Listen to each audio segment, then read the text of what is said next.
Hi, I'm Jared Evans, and you're watching Fitness Mythbusters.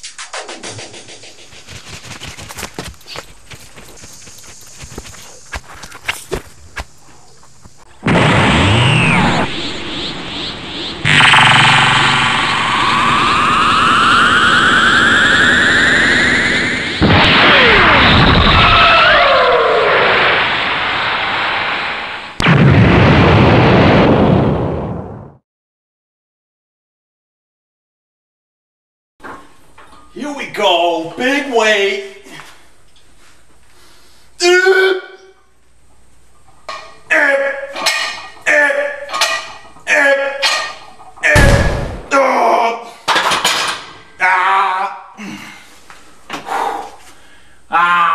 Hey bro, help me out. I just tore my rotator cuff. Oh God. I'm the man. Oh yeah. Core tight.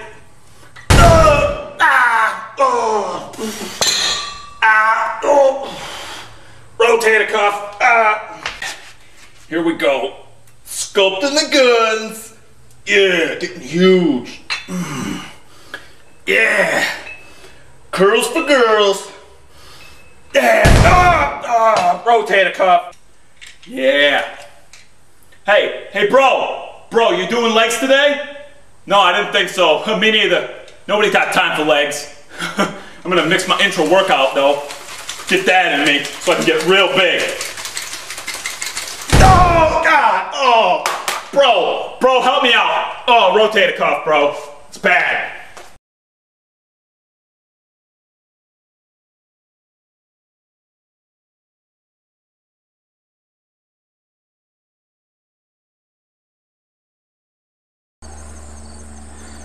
Hi everybody. Alright, today I'm going to talk about the myth that dips are bad for your rotator cuff. How this came up is a buddy of mine who's still in the Air Force told me that a trainer said to him while he was in the gym, hey, don't do dips, because he was going to do some dips, or he was about to, and the guy saw him and said, hey, don't do that, it's bad for your rotator cuff. And so my buddy didn't do him because he figures, well, this guy's a trainer, he knows what he's talking about, so I'm not going to do him. Well, that's not really true. First of all, I want to clear up something about the rotator cuff, because a lot of people don't even know what that is, and they're just throwing it around. Like, I bet this trainer, all right, I'm not going to give him the benefit of the doubt like I normally would. I don't think he even knows what the rotator cuff is. That'd be my guess, because saying that the dips are bad for your rotator cuff is like saying squats are bad for your knees. That's just not true. Okay, so the rotator cuff, real quick anatomy lesson here, is made up of 4 separate muscles. You've got your supraspinatus, infraspinatus, teres minor, and subscapularis. All of them come from the scapula over to the upper arm bone, the humerus, and attach either on the front, the back, or the top. Okay, basically they help stabilize it and let us do, can you guys see my arm, external rotation or internal rotation, and then the supraspinatus helps us with abduction of the shoulder and just keeping it from subluxing, falling, out downward. So what these muscles do when we are doing our other upper body movements, like if we're pushing, we're doing some type of push-up or bench pressing or rowing, or even if we're pulling down or pressing overhead, they cancel out a lot of the unwanted movement so that our primary movers can do what they're supposed to do. In the example of a push-up, when we're pushing, there's going to be this internal rotation stress because the major muscles involved, the pec major and the anterior delt, insert on the front of the humerus. So as we're doing this, our body wants to do that because of the connection, the attachment points. So to cancel that out, we have to rely on these little small muscles on the back that are pretty weak in comparison and don't get a lot of direct attention.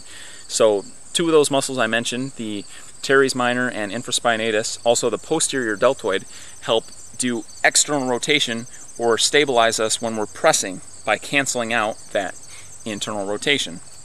So they tend to be underdeveloped because even when we do our pulling, whether it's in the horizontal or the vertical plane, the major muscle involved in that is our lats. Okay, and that muscle attaches on the front of the arm too. So even if you think, well, I'm balancing it out by, doing my rowing or my lat pull downs or whatever, you're still getting that internal rotation stress on the shoulder joint because of where those muscles insert. So if you're not specifically addressing external rotation with some type of exercise, like face pulls or working something like this where you're pulling across the body. So say you've got a resistance band in your hand that's anchored over here and you're pulling out against it, or with a cable machine or something like that, or you're laying on your side and doing that with free weights.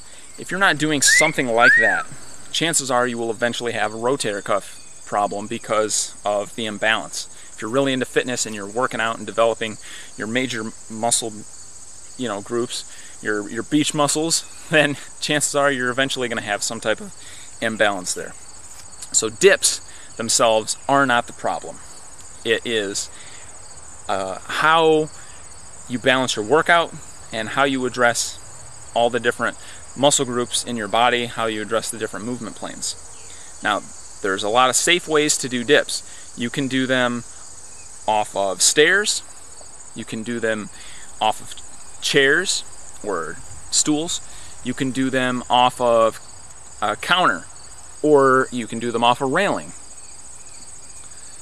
You could definitely do them off of gymnastics rings, which I like to do. And of course you can do them off of parallel bars if you have access to that. All these different things are good ways to do dips. The main thing to think about is your range of motion. To be safe, progress carefully. Do easier versions of the move first. Bench dips and chair dips are going to be moving less of your weight, but they're going to tend to put you in more of this extended position on the shoulder. Okay, so your arms are going to be behind you more. That is going to cause more stress on the shoulder. Okay, so when you're doing the ones where you have your entire body weight loaded into the upper body, so your feet are hanging, like when you're on rings or doing them off a railing or parallel bars, you want to have your upper body more forward, like this, as you do the dips. That way, you're not stretching the shoulder as much. Lean forward more. And you can do that by picking up the knees to the chest. That will shift your center of gravity, your center of mass, rather, more in front of your body. And then gravity will pull you down, will start pulling the weight of your legs down, and if you keep your knees tucked, which will engage your abs too, then you'll be leaning forward more as you do your dips. So that'll help keep your shoulders safe and hopefully avoid the rotator cuff injury. But as I said before, also work your external rotation. Don't ignore that, and you should be fine. All right, train safe, guys. See you next time.